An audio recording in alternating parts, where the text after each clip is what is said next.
नमस्कार बच्चों, स्वागत है आपका आज की इस क्लास में। हम पढ़ रहे हैं क्लास 11 के अंतर्गत कार्बनिक रसायन। और इसके पहले की क्लास में हम पढ़ चुके हैं अभी तक कार्बनिक यौगिकों का वर्गीकरण। हाइड्रोकार्बन के अंतर्गत हमने पढ़ा एल्केन, एल्कीन और एल्काइन के बारे में। आज हम पढ़ेंगे कार्बनिक यौगिकों का संरचनात्मक निरूपण। कार्बनिक यौगिकों का संरचनात्मक निरूपण का अर्थ होता है जो कार्बनिक यौगिक अभी तक हम पढ़ के आए हैं जिनके बारे में, उन्हें हम किस किस प्रकार से दर्शा सकते हैं, इसे हम कहते हैं संरचनात्मक निरूपण। मतलब जब कार्बनिक यौगिकों के लिए हम यौगिकों के नामकरण करते हैं, उनकी रासायनिक अभिक्रियाएं पढ़ते हैं, तो इस समय जब हम कार्बनिक यौगिकों को दर्शाते हैं तो आवश्यकता अनुसार हम अलग अलग रूपों में दर्शा सकते हैं। हमको इन्हीं रूपों का अध्ययन आज की इस क्लास में करना है। तो आप एक हेडिंग डाल लेंगे, क्वेश्चन बना सकते हैं कि कार्बनिक यौगिकों का संरचनात्मक निरूपण किस प्रकार से किया जाता है। तो यहाँ पर जो कार्बनिक यौगिकों का संरचनात्मक निरूपण की बात हम करते हैं तो उसके लिए हम निम्न 4 सूत्रों का यूज करते हैं। लिख लेंगे आप। फर्स्ट है अणु सूत्र, सेकेंड हम पढ़ेंगे इसी के अंतर्गत संरचनात्मक सूत्र, थर्ड हम पढ़ेंगे संघनित सूत्र और फोर्थ हम पढ़ेंगे आबंध रेखा सूत्र।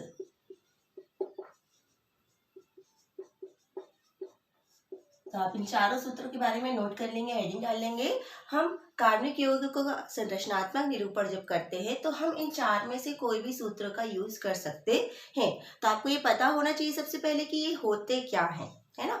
तो फर्स्ट तो आप हेडिंग डालेंगे, जो पहला हम पढ़ेंगे वो क्या है, अणु सूत्र।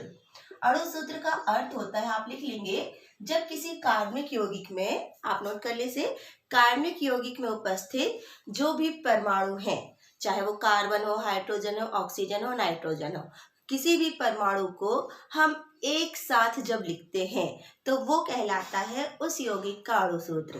हम जानते हैं कि कोई कार्बनिक यौगिक है, उसमें एक ही केवल एक तत्व उपस्थित नहीं होता, एक से ज्यादा तत्व उपस्थित हो सकते हैं। जैसे हमने कहा हाइड्रोकार्बन है, मीन्स हाइड्रोजन है और कार्बन है। साथ में अगर कोई विषम चक्री परमाणु लगा है, जैसे कि ऑक्सीजन है, सल्फर है, नाइट्रोजन है, तो ये जितने भी परमाणु हैं उनकी संख्या को जब हम एक साथ लिखते हैं तो वो क्या कहलाता है, अणु सूत्र। फॉर एग्जाम्पल, जैसे कि कल हम पढ़ के आए एल्केन के बारे में, मेथेन के बारे में। अगर मैंने कहा मेथेन तो उसका अणु सूत्र हमने लिखा CH4, मीन्स कार्बन 1 है, हाइड्रोजन 4 है।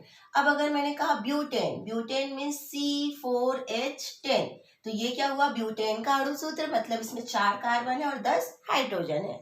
अगर मैंने कहा एथिल एल्कोहल, एथिल एल्कोहल जिसको हम लिखते हैं CH3, एथिल एल्कोहल, केवल अगर हम अणु सूत्र की बात करें तो C2H6O, ये इसका हो जाता है अणु सूत्र। मतलब अणु सूत्र में हम जितने भी परमाणु होते हैं उनको एक साथ लिखते हैं, वही कहलाता है उसका अणु सूत्र या मॉलिक्यूलर फॉर्मूला।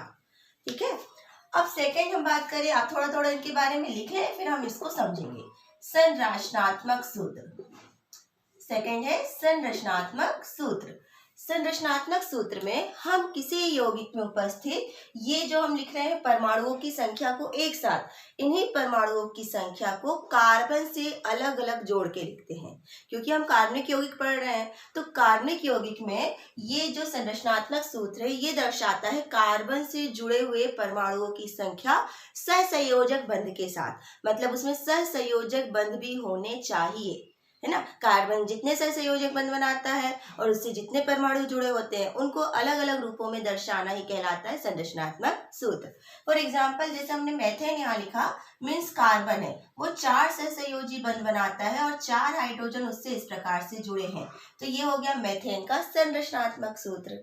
फिर अगर हम बात करें C4H10 की, मीन्स कितने कार्बन है, 4, 1 2 3 4, तो हमने चारों कार्बन को जोड़ दिया। अब इससे कितने हाइड्रोजन जुड़े हैं, 10। तो ये हाइड्रोजन किससे जुड़े होंगे, कार्बन से। हमको पता है कार्बन की संयोजकता 4 होती है, तो हमने 4 संयोजकता पहले बना के रख ली और अब इससे हम हाइड्रोजन जोड़ना शुरू कर दें। जब इस तरीके से हमने हाइड्रोजन जोड़ दिया, अब आप इसको काउंट करोगे तो कितने होगा ये, 1 2 3 4 5 6 7 8 9 10। मतलब कार्बन से जो 4 हाइड्रोजन जुड़े हैं वो 4 कार्बन से जो 10 हाइड्रोजन जुड़े हैं उनको हमने इस तरीके से दर्शा दिया कि हमको दिखाई दे रहा है कि वो सहसंयोजक बंध के माध्यम से किस प्रकार से जुड़े हैं, और यही कहलाता है उसका संरचनात्मक सूत्र। ठीक है, फिर यहाँ पर हमने कहा ये एथिल अल्कोहल है, तो क्योंकि अल्कोहल के बारे में हमको जानकारी है कि अल्कोहल में कौन सा क्रियात्मक समूह होता है, OH, तो इसको जब हमको अलग से दर्शाना है तो हम यहाँ पर लिख रहे हैं जैसे एक कार्बन, और ये हो गया एक कार्बन, ये हो गया 2 कार्बन। अब ये जो 1 और 2 कार्बन है उसकी संयोजकता कितनी, 1 2 3 4 5, ये मतलब 4 जो संयोजकताएं हैं, 4 से संयोजक बंध हमने बना लिए। और अब इससे हाइड्रोजन जोड़ना, देखो एक तो OH समूह जोड़ा है क्योंकि वो एल्कोहल, तो एक साइड तो हमने OH को जोड़ दिया, तो ये हो गया एल्कोहल। अब बचे हुए हाइड्रोजन जोड़ दें, H, यहाँ पर हाइड्रोजन, यहाँ पर हाइड्रोजन, यहाँ पर हाइड्रोजन, तो ये हो गया एल्कोहल, एथेनॉल या एथिल अल्कोहल का संरचनात्मक सूत्र। मतलब संरचना के माध्यम से हमको बताना है कि कोई परमाणु कार्बन से किस प्रकार से जुड़ा हुआ है। ठीक है, थर्ड है हमारे पास संघनित सूत्र। संघनित सूत्र, संघनित सूत्र, संघनित का मतलब होता है इन्हीं को हम जोड़ के लिख दे, संघनन है ना। संघनित सूत्र मतलब इन्हीं को हम जोड़ के एक साथ लिख दे। जैसे कि अगर मेथेन की बात करें तो ऑलरेडी हमने लिखा कि CH4 कार्बन से जो 4 जुड़े हुए हैं वही उसका संघनित सूत्र है, वही उसका अणु सूत्र है, हाइड्रोजन CH4। लेकिन हमारे पास ये C4H10 है। संघनित का मतलब होता है कार्बन से जितने अन्य परमाणु जुड़े हैं उनको साथ साथ लिखना। हर एक कार्बन से जितने परमाणु जुड़े हैं, प्रत्येक कार्बन से जितने परमाणु जुड़े हैं उनको साथ साथ में लिखना संघनित सूत्र कहलाता है। जैसे कि इसी को मैं कन्वर्ट कर रही हूँ, कितने कार्बन है, एक कार्बन से 3 हाइड्रोजन जुड़े हैं तो मैंने 3 लिख दिए। फिर ये जो सेकेंड कार्बन है इससे कितने हाइड्रोजन जुड़े हैं, 2 हाइड्रोजन जुड़े हैं तो मैंने ये 2 लिख दिया। फिर इस कार्बन से 2 हाइड्रोजन जुड़े हैं तो मैंने ये 2 हाइड्रोजन लिख दिए, और इस कार्बन से जो 3 हाइड्रोजन जुड़े हैं वो मैंने इस तरीके से लिख दिए। तो ये हो जाता है संघनित सूत्र, है ना। और अब अगर हम थर्ड की बात करें, जैसे ये हमने अल्कोहल लिखा था तो ये वाला जो कार्बन है इससे 3 हाइड्रोजन जुड़े हैं, ये 3 हाइड्रोजन जोड़ दिए। इस कार्बन से 2 हाइड्रोजन जुड़े हैं, ये जोड़ दिए, और साथ में क्या जुड़ा है, OH, एथेनॉल का सूत्र, ये एथिल अल्कोहल। तो इस प्रकार से जब हम संघनित सूत्र लिखते हैं तो कार्बन से जुड़े हुए, प्रत्येक कार्बन से जुड़े हुए जितने हाइड्रोजन परमाणु या अन्य परमाणु होते हैं उनको कार्बन के साथ लिख देते हैं, वही उसका कहलाता है संघनित सूत्र। ठीक है, एंड नेक्स्ट है हमारे पास है फोर्थ है आबंध रेखा सूत्र। आबंध रेखा सूत्र मतलब कि केवल बंध और रेखाओं के माध्यम से किसी अणु के सूत्र को दर्शाना कहलाता है आबंध रेखा सूत्र। जैसे कि अब यहाँ पर कहा जाता है यदि 2 या 2 से अधिक कार्बन है तो कार्बनों को केवल हम पॉइंट के माध्यम से दर्शाते हैं और उनको आबंध से जोड़ देते हैं। उन आबंधों में ऑलरेडी हाइड्रोजन जो होते हैं संयोजकता के आधार पर जुड़े होते हैं, पर कार्बन हाइड्रोजन के अलावा अगर अन्य कोई तत्व है, जैसे ऑक्सीजन है, सल्फर है, कोई क्रियात्मक समूह है, तो उसको हमको दर्शाना पड़ता है। कैसे देखें, जैसे कि इसको तो हम ओनली एक कार्बन है तो इसको हम आबंध रेखा सूत्र से नहीं दर्शा पाएंगे। ये वाले जो कार्बन है इस पे 4 कार्बन है, ये जो अणु सूत्र है ब्यूटेन का 4 कार्बन है, तो 4 कार्बन को हम रेखाओं के माध्यम से कैसे दर्शाएंगे, देखिए हर एक कार्बन के लिए हम एक डॉट बना लेते हैं, 1 2 3 4। तो ये डॉट क्या हो गई हमारी कार्बन, और इन डॉट को हम रेखाओं से जोड़ दें, 1 2 ये 3 रेखा। तो ये जो हर एक कॉर्नर है वो कार्बन को दर्शाता है, और कार्बन से जितनी संयोजकता है उसके अनुसार वो हाइड्रोजन को दर्शाता है। मतलब जो आबंध रेखा सूत्र है उसमें हम हाइड्रोकार्बन मतलब कार्बन और हाइड्रोजन को रेखाओं के माध्यम से दर्शाते हैं। यहाँ पर है हर एक पॉइंट एक कार्बन है, और कार्बन संयोजकता 4 होती है ना, तो 4 संयोजकता के अनुसार वो हाइड्रोजन से जुड़ा होगा। जैसे कि यहाँ पर एक बंध बनाया है, मतलब कितने हाइड्रोजन जुड़े होंगे, 3, ये हमको समझना पड़ेगा। यहाँ पर इस कार्बन ने केवल 2 बंध बनाया है, मतलब इसमें 2 हाइड्रोजन होंगे, ये हमारी समझदारी है, हमको ये ध्यान रखना है। सेम इस कार्बन की 2 संयोजकता दिख रही है, में 2 हाइड्रोजन जुड़े हैं, वो छुपे हुए हैं, है ना, और ये कार्बन जो है उससे 3 हाइड्रोजन। मोस्टली ये हमको एरोमेटिक यौगिकों में देखने को मिलता है। मैं एक एग्जांपल देती हूँ यहीं पर आपको। जैसे एक और ये सूत्र है, इसमें 2 कार्बन है, 1 2। अब देखो 2 ही कार्बन है, हमने अगर ये रेखा खींच दी, ये 2 मतलब ये कार्बन और ये दूसरा कार्बन, पर हमको OH क्योंकि क्रियात्मक समूह है ना तो उसको दर्शाना पड़ेगा। तो ये हो गया एथेनॉल का आबंध रेखा सूत्र। एक एग्जाम्पल ले लें, कल हमने जब हमने कार्बनिक यौगिक का क्लासिफिकेशन पढ़ा तो हमने बेंजीन के बारे में पढ़ के आए हैं या साइक्लोएल्केन के बारे में पढ़ के आए हैं, जहां पर CH2 CH2 CH2 इस तरीके से जो 6 कार्बन है वो जुड़े होते हैं। ये क्या है, इसका संघनित सूत्र है।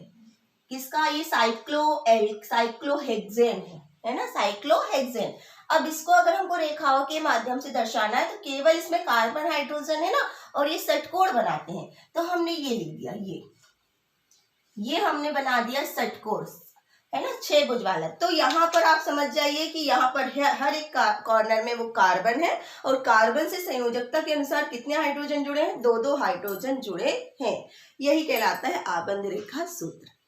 तो जब भी हम कार्बनिक यौगिकों को दर्शाते हैं तो कभी हम इस रूप से भी लिखते हैं, जैसे कल हमने कुछ नामकरण पढ़े तो हमने इस तरीके से लिखा, पर आगे जाके हम जब नॉमेनक्लेचर पढ़ेंगे, नामकरण पढ़ेंगे, तो कभी कभी संरचनात्मक सूत्र के रूप में दिखाई देगा, कभी संघनित सूत्र के रूप में दिखाई देगा, और कहीं ज्यादातर एरोमेटिक यौगिक में, मीन्स चक्रीय यौगिकों में हमको इस प्रकार से देखने को मिलते हैं, आबंध रेखा सूत्रों का यूज होता है। तो आपको ये चारों प्रकार आप समझे पहले कि हम ऐसा क्यों लिखते हैं। मोस्टली बच्चे इसमें गलती करते हैं, तो बस आपको ध्यान रखना ये जितने कॉर्नर है वो कार्बन हाइड्रोजन को दर्शाते हैं, है ना, और कार्बन की संयोजकता 4 होती है, मतलब आप समझ जाओ कि इस कार्बन ने अगर 2 बंध बनाए हैं मीन्स उसमें 2 हाइड्रोजन जुड़े होंगे, 4 बंध बनाता है वो, ठीक है। तो ये क्या हो गया, कार्बनिक यौगिकों का संरचनात्मक निरूपण। अब कुछ एग्जाम्पल हम देख लेते हैं इसके साथ में। जैसे यही 4 सूत्रों को हमको दर्शाना, हमारे पास कुछ एग्जाम्पल हैं, आप देखेंगे, थोड़ा सा हम एग्जाम्पल से समझेंगे तो ज्यादा आपको क्लियर हो जाएगा। जैसे कि मैंने यहाँ पे लिखा, एक एल्कीन का सूत्र में लिखती हूँ यहाँ पे C8H16। अब ये एल्कीन है कैसे पता, क्योंकि कल हमने पढ़ के आए हैं कि जितने कार्बन उससे डबल क्या होंगे, हाइड्रोजन, 8 और 2 16, 8 दूनी 16, है ना। अब ये एक एल्कीन है, ये हमको पता है, मतलब इसमें कार्बन कार्बन के बीच में क्या होंगे, डबल बॉन्ड। तो जब इसका हम संरचनात्मक सूत्र बनाएंगे, हमने लिखी 8 कार्बन, 1 2 3 4 5 6 7 और ये 8। अब इन 8 कार्बनों में हाइड्रोजन 16 जुड़े हैं, लेकिन हमको पता ये एल्कीन है, मतलब कहीं ना कहीं एक डबल बॉन्ड होगा, कहाँ है हमको नहीं पता, पर फिलहाल हम एक डबल बॉन्ड बना दें यहाँ पर, ठीक है। अब इसमें हम हाइड्रोजन जोड़ना शुरू करें, H, फिर यहाँ पे H,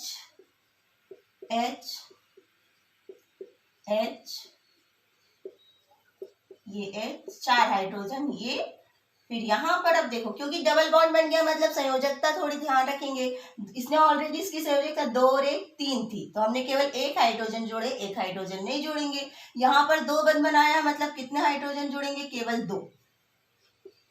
इस तरीके से भी हम जोड़ दिए, तो ये हो गया इसका संरचनात्मक सूत्र। जब भी आप एल्कीन बनाओगे आपको ध्यान रखना उसमें डबल बॉन्ड हमको लगाना है ना, सूत्र देख के। अब इसको संघनित सूत्र में परिवर्तित करें, CH3 CH2 CH2 CH2 CH2 CH2, कितने हो गए कार्बन, 1 2 3 4 6 7, ये, और साथ में देखो CH, ओनली CH है, फिर डबल बॉन्ड CH2, तो ये हो गया 4 और 4 8 कार्बन, और ये हो गया संघनित सूत्र। अब इसी को आबंध रेखा सूत्र से दर्शाना है, मीन्स 8 कार्बन है, 1 2 3 4 5 6 7 8, ठीक है, इनको हमने जोड़ दिया ऐसा। और अब यहाँ पर ये वाला जो कार्बन है, 1 2 3 4 5 6 7 और 8 के बीच के कार्बन पे डबल बॉन्ड है, तो हमको वो दर्शाना पड़ेगा कि सिंगल बॉन्ड है कि डबल बॉन्ड। तो ये हो जाता है संघनित सूत्र लिखने का तरीका, ठीक है। अब इसी को अगर हम दूसरे तरीके से, हमारे पास और भी यौगिक है, अगर हम देखें, हम संरचना सूत्र देखते हैं, क्योंकि संरचना सूत्र से काफी क्वेश्चंस आते हैं, या संघनित सूत्र से, है ना। जैसे कि एक लिखा है मैंने, ये संघनित सूत्र है, संघनित सूत्र हमने लिखा, देखिए मैंने लिखने का तरीका देखिएगा आप, CH3 CH, CH3 CH2 CH, कोष्टक में मैंने लिखा OH, फिर CH3, इस तरीके से। अब यहाँ पर ये कौन सा सूत्र है, संघनित सूत्र, इसको मुझे बनाना है संरचना सूत्र और आबंध रेखा सूत्र, है ना। अब संरचना सूत्र अगर मैं बनाती हूँ इसका, तो संरचना सूत्र मतलब हमको इसको अलग अलग तरीके से दर्शाना है, देखो कितने कार्बन है पहले। अब यहाँ पर आपको थोड़ा ध्यान रखना, एक कार्बन, दो कार्बन, एक दो। अब जब हम यहाँ पर कोई चीज कोष्टक में दर्शाते हैं तो आप ध्यान रखेंगे वो कोष्टक में है तो कभी सीधी रेखा में नहीं होगा। कोष्टक में है मतलब वो साखित होगा। साखित होगा तो उसको हमको किसी भी कार्बन से, जिससे वो जिसके पास वो कोष्टक में, उस कार्बन से आपको जोड़ना है। जैसे ये CH है, यहाँ पर इसको हमने CH3 ऐसा कर दिया यहाँ पर। फिर ऑलरेडी इससे 3 हाइड्रोजन है, ये 3 हाइड्रोजन यहाँ पर हो गए।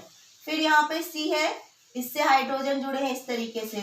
फिर यहाँ पे C है, इससे हाइड्रोजन जुड़े हैं, और ये जो OH है वो भी साखित रूप में है। फिर यहाँ पे CH H H, ठीक है। और बचे हुए यहाँ पर H हाइट ये, और ये 3 हाइड्रोजन ये। तो ऐसे एग्जाम्पल थोड़ी डिफिकल्ट रहते हैं आप लोगों के लिए, उसका कारण है आप समझ नहीं पाते हैं।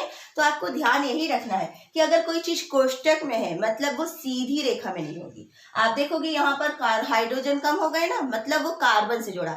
हमने कहा जैसे कार्बन से 2 हाइड्रोजन जुड़े हैं, डायरेक्ट जुड़े हैं, लेकिन यहाँ पे एक हाइड्रोजन है और दूसरा क्या है, CH3 है। तो वो एक हाइड्रोजन और दूसरा हाइड्रोजन की जगह क्या जोड़ दिया हमने, CH3। तो वो शाखा बना लेते हैं। तो जब भी कोई चीज कोष्टक में, आपको इस चीज का ध्यान रखना है। अब इसको आबंध रेखा सूत्र में अगर हम बदलते हैं ना, आबंध रेखा सूत्र,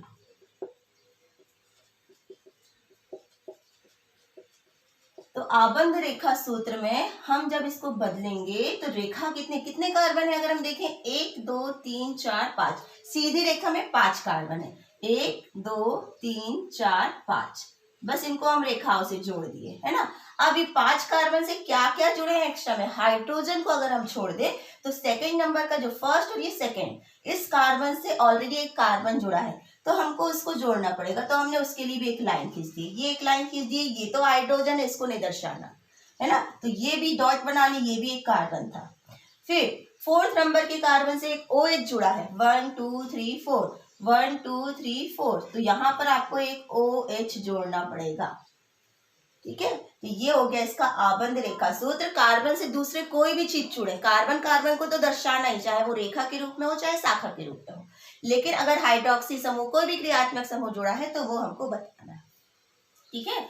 एंड लास्ट हो गया अणु सूत्र। अणु सूत्र हम बना सकते हैं इसका। अणु सूत्र मीन्स क्या है ना, अणु सूत्र भी बनना चाहिए। जितने कार्बन, जितने हाइड्रोजन, जितने ऑक्सीजन है ना, केवल उसको हमको लिखना है। देखो कितने कार्बन है, 1 2 3 4 5 और ये 6, हमने लिख दिया C6। कितने हाइड्रोजन है, 3 4 5 6 7 8 9 10 11 12 13 14